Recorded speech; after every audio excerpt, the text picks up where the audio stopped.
एक ओमेगा एक छोटा सा बेबी बम लेके रोड साइड में खड़ा हुआ है। रात के 11 बज रहे हैं। वो किसी का इंतज़ार कर रहा है। वो बहुत ही पेशेंटली वहाँ पे इंतज़ार कर रहा है। सारे दिन लगा दिया लेकिन वो इंसान वहाँ पे नहीं आ रहा है। और वो इंसान को ये तक फ़र्क नहीं पड़ता कि वो वहाँ पे अकेला एक सुनसान से रास्ते पे वो ओमेगा वहाँ पे है। सुनसान हो गया है सब कुछ बंद हो चुका है। लेकिन फिर भी वो आसपास नहीं है। वो कहाँ है जिसके लिए वो ओमेगा वहाँ पे बैठा हुआ है। वो ओमेगा बहुत ही ज़्यादा ही पैनिक कर रहा है। उसकी तबीयत ख़राब हो रही है क्योंकि वो प्रेग्नेंट है। और प्रेगनेंसी की हालत में इतनी ज़्यादा ही ठंड में कोई भी इतनी रात में सारे दिन से बाहर नहीं हो सकता। उसको बहुत ही ज़्यादा प्यार की केयर की ज़रूरत है। लेकिन उसकी किस्मत में नहीं है वो, क्योंकि जिसका वो इंतज़ार कर रहा है वो उसको भूल चुका है। और वो ओमेगा ये सब सोच रहा है और बोल रहा है जो मेरा नहीं है मैं अपने लिए नहीं मांगता। मैं कभी भी नहीं बोलता कि वो मुझे दे दो। मैं कभी नहीं बोलता कि वो मुझे चाहिए। हमेशा लोग बोलते हैं कि खूबसूरती सब कुछ ला देती है। नहीं, सब कुछ नहीं लाती खूबसूरती। कभी कभी बर्बादी भी लाती है। कभी कभी सब कुछ ख़त्म भी कर देती है। कभी कभी किसी को भी कुछ भी करने के लिए मजबूर कर देती है। ऐसा वो ओमेगा सोच रहा था और बोल रहा था कि हाँ, मेरी किस्मत देखो, जिसको प्यार करता हूँ, जिसका बच्चा है मेरी कोख में, वो इंसान कोई फ़र्क ही नहीं पड़ता कि मैं ज़िंदा हूँ, कहाँ पे हूँ, कोई फ़र्क नहीं पड़ता। एक गलती से मेरा बेबी आया, पता है गलती है, लेकिन गलती माना तुमने, लेकिन ऐसे माना कि नरक दिखा दी तुमने। एक ओमेगा बैठ के वो रो रहा था और कुछ नहीं बोल रहा था क्योंकि उसका उसके पेट के नीचे में उसको बहुत दर्द हो रहा था। उसको समझ नहीं आ रहा था वो क्या फ़ील करना चाहता है, वो क्या चाहता है और क्या फ़ील करना उसे चाहिए। उसको दुखी फ़ील करना चाहिए या फिर उसको अजीब फ़ील करना चाहिए, उसको कुछ नहीं पता। उसको नहीं पता कि वो क्या करना चाहता है। अभी वो अकेले सुनसान से रास्ते पे सिर्फ लोगों को देख रहा है कि वो घर जा रहे हैं, सिर्फ घर जा रहे हैं। और उसका तो कोई घर भी नहीं है, ना ही उसका कोई घर है, ना वो किसी का घर को खुद का घर बोल सकता है। वो ओमेगा सोच रहा था कि बाहर क्यों लाए अगर मुझे साथ नहीं रखना था। बाहर क्यों लाए तो साथ नहीं रखना था। अगर साथ नहीं रखना था तो ज़िंदगी में क्यों लाए। हर किसी की ज़िंदगी बर्बाद हो जाती है एक चीज़ से, और तुमने मेरी ज़िंदगी वैसे ही बर्बाद कर दी। लेकिन मैंने कभी नहीं बोला था कि तुम मेरे पास रहो, मुझे देखो, मुझे छुओ, मेरे पास रहो। लेकिन इसका मतलब ये नहीं है कि मुझे तुम नहीं चाहिए, मुझे तुम चाहिए। मैं तुम्हें बहुत पसंद करता हूँ। पसंद क्या, प्यार करता हूँ। इसीलिए शायद तुम्हारी हर चीज़ को मान लेता हूँ, तुम्हारी बेरुखी को, तुम्हारे सारे इग्नोरेंस को मैं झेल लेता हूँ। लेकिन अभी मुझसे नहीं हो रहा है। मैं अभी घर जाना चाहता हूँ। मेरी तबीयत ख़राब हो रही है। अभी 12 बज रहे हैं। वहाँ के सारे रेस्टोरेंट्स सारे बंद हो गए हैं। और उस ओमेगा ने दोपहर के बाद से कुछ नहीं खाया। प्रेगनेंसी हालत में कुछ ना कुछ खाते रहना चाहिए।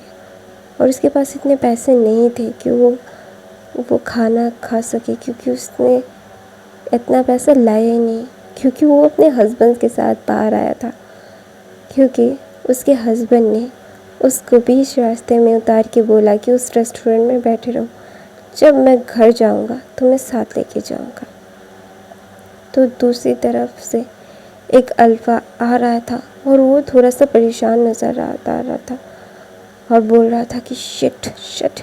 मैंने उसको कहा पे वो सारे रेस्टोरेंट्स को देखता है। अभी सारे 12 बज गए थे, सब कुछ बंद था, वहाँ पे सिर्फ लाइट जली हुई थी और वो सारी जगह घूम रहा था और दूसरी तरफ से उस ओमेगा को ढूंढ रहा था पागलों की तरह। तो उसको मिलता है एक बेंच पे अपने आप को कर्ल करके। वो ओमेगा सो रहा था क्योंकि उसकी तबीयत इतनी ही ज़्यादा थी कि वो अभी लिटरली यहाँ पे नहीं हो पा रहा था, उसे नींद आ रही थी और वहाँ पे वो सो गया।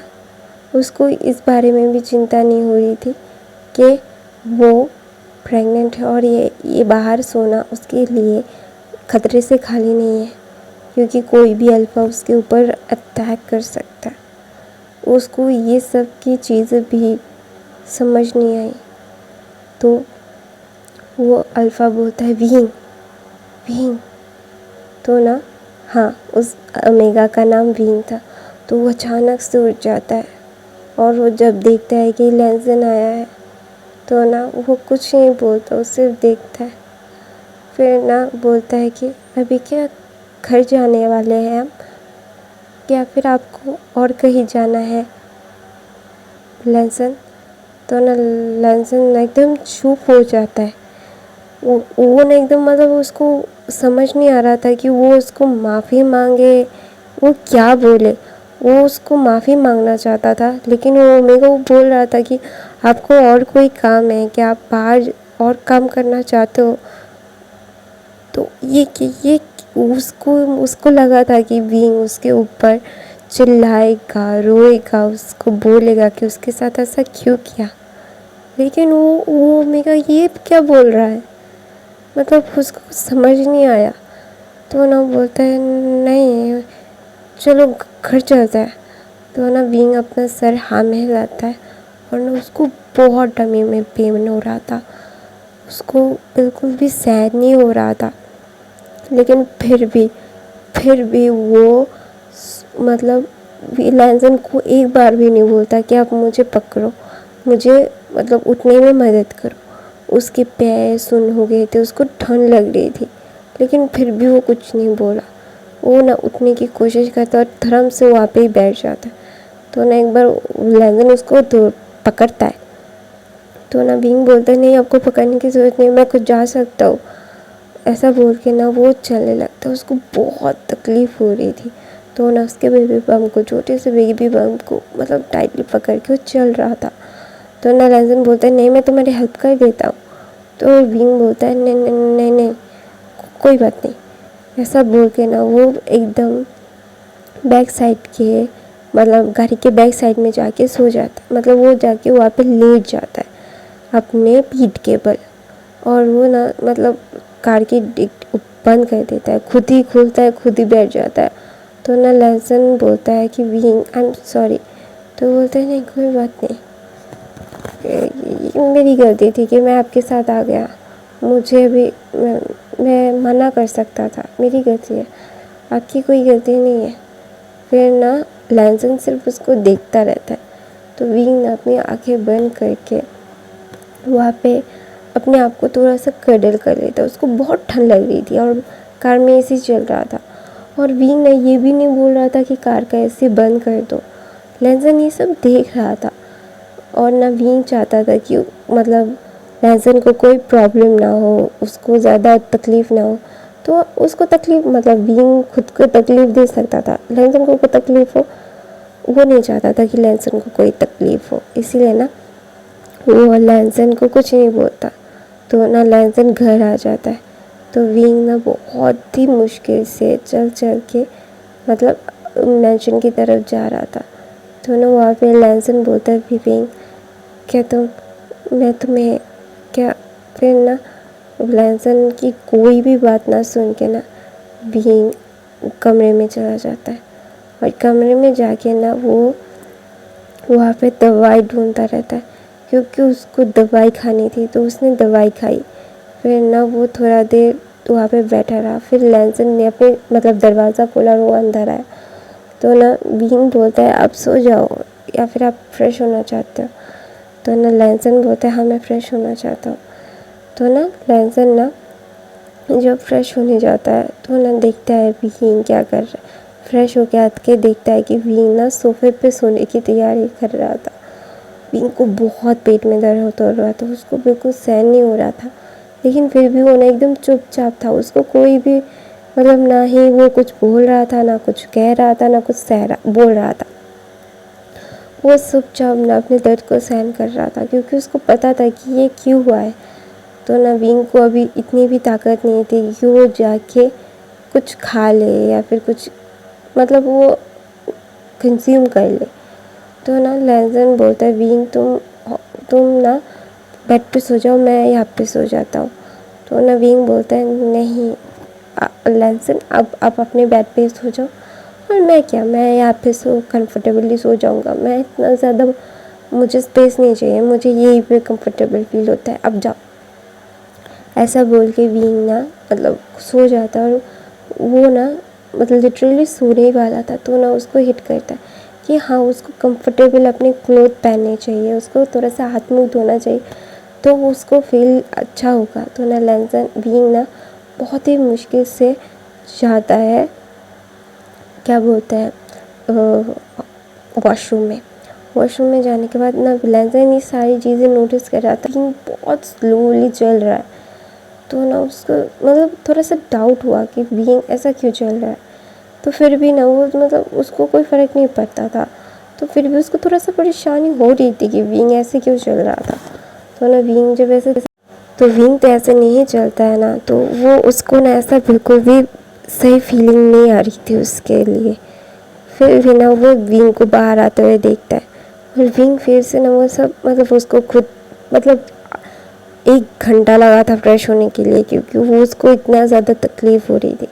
तो खुद को फ्रेश करता है, करने के बाद मुँह हाथ धोता है और अपने टावल को मुँह से पोंछते पोंछते सोफे पे आके ना एकदम भी लेट जाता है और अपने आप को कवर कर लेता है और सो जाता है।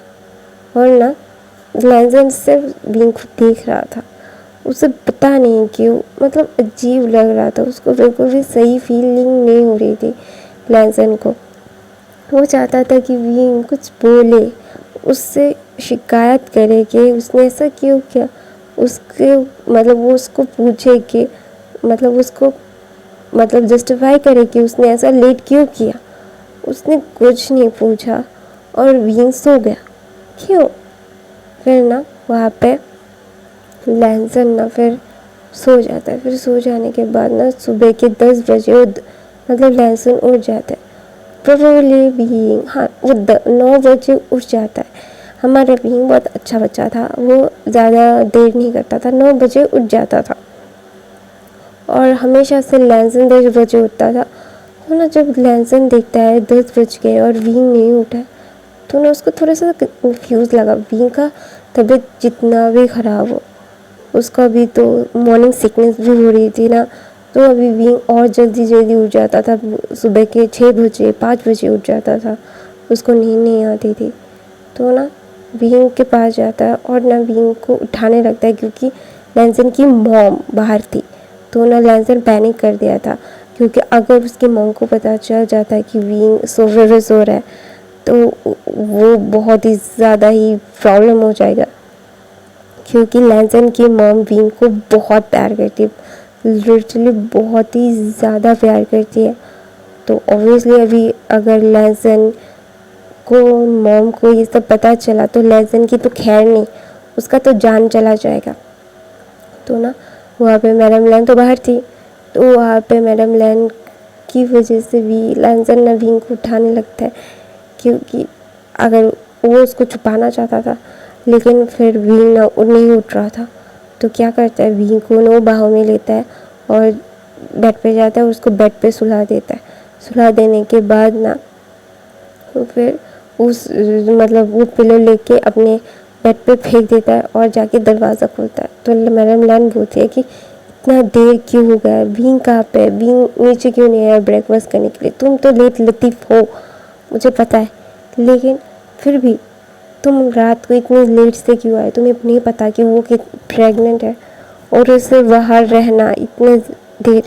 तो ना वहाँ पे लहसन बोलते आप ही ने तो जिद करके मेरे साथ भेजा था उसे, और आप ही मुझे अभी बातें सुना रहे हो मॉम।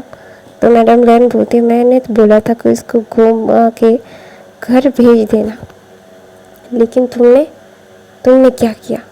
तो ना वहाँ पे लहसन बोलता है मॉम आपका बात सुनो तो भी प्रॉब्लम, अगर ना सुनो तो भी प्रॉब्लम, बंदा चाहे तो जाए कहाँ? तो बोलता है मेरी बात सुन के तो तुम वो सब कुछ उखाड़ ही ले रहे हो। ऐसा बोल के मैडम लैन विंग के पास जाती है और बोलती विंग अभी तक सो रहा है। तो ना विंग के पास जाती है और उसके पल्लों को सहनाने लगती है और बोलती विंग। तो ना विंग का ना कुछ मतलब आवाज़ नहीं आ रहा था। तो ना मैडम लैन डर जाती है और बोलती लैंसन विंग ऐसा क्यों बिहेव कर रहा है, और उसको मैं एक आवाज़ देती हूँ वो उठ जाता है अभी वो के मतलब। तो ना वहाँ पे ना लैंसन बोलते मुझे नहीं पता माँ। तो बोलते कैसे नहीं पता, तुम उसके अल्फा हो, तुम्हारा बेबी कैरी कर रहा है लैंसन, तुम इतनी ज़्यादा केयरलेस कैसे हो सकते हो?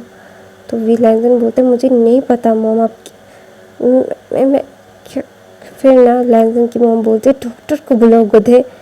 तो ना डॉक्टर को बुलाता है। डॉक्टर जब चेक करता है ना तो वो लैंसन के ऊपर इतना ज़्यादा गुस्सा हो जाता है। ऑब्वियसली गुस्सा होगा ही, क्योंकि मतलब बीइंग की हालत इतनी ज़्यादा बुरी थी। तो मैडम लैन ना बोलते डॉक्टर क्या हुआ, आप इतना ज़्यादा गुस्सा क्यों? तो बोलते ये मतलब मुझे लगता है कि ये कल से भूखा है। ऐसी हालत में वो भूखे पेट शायद उसने दवाई खा ली है, पेन किलर। तो ना मैडम लैन चौंक जाते पेन किलर मतलब? तो वो तो उसको टनी में शायद पेन हो रहा था, शायद एक जगह बैठ के या फिर कुछ ना खा के उसकी हालत ऐसी हो गई। सारे दिन शायद उसने कल से कुछ नहीं खाया है। इसको हॉस्पिटलाइज करना पड़ेगा वरना बेबी और इसकी जान को खतरा है। तो ना लैंसन का पूरा सिर घूम जाता है। उसको समझ नहीं आ रहा था कि ये डॉक्टर बोल क्या रहा है। तो ना लैंसन को याद आता है कि उसने सारा दिन विंग को उस बेंच पे मतलब करती धूप में रात के 12 बजे तक वहाँ पे बिठा के रखा था, क्योंकि लैंसन को गुस्सा आया था और लैंसन फिर बाद में भूल गया था। तो ना मैडम लैन बोलते कि क्या? तो ना वो लैंसन की तरफ देखती है। तो ना वहाँ पे शिचन आते हैं, बोलते मॉम क्या हुआ? तो ना शिचन को ना उसकी मॉम बोलते वो विंग को उठाओ। तो ना लैंसन मतलब कंफ्यूजली बोलता है मतलब वो उसका अल्फा है, उसको उठाना चाहिए ना विंग को। तो ना बोलते मॉम मैं उठा रहा हूँ। तो ना मैडम लैन बोलते बिल्कुल नहीं, उसको छूना मत तुम। ऐसा बोल के मैडम लैन गुस्से में लैंसन को विंग से दूर करती है। तो ना शिचन को बोलते शिचन उसको उठाओ।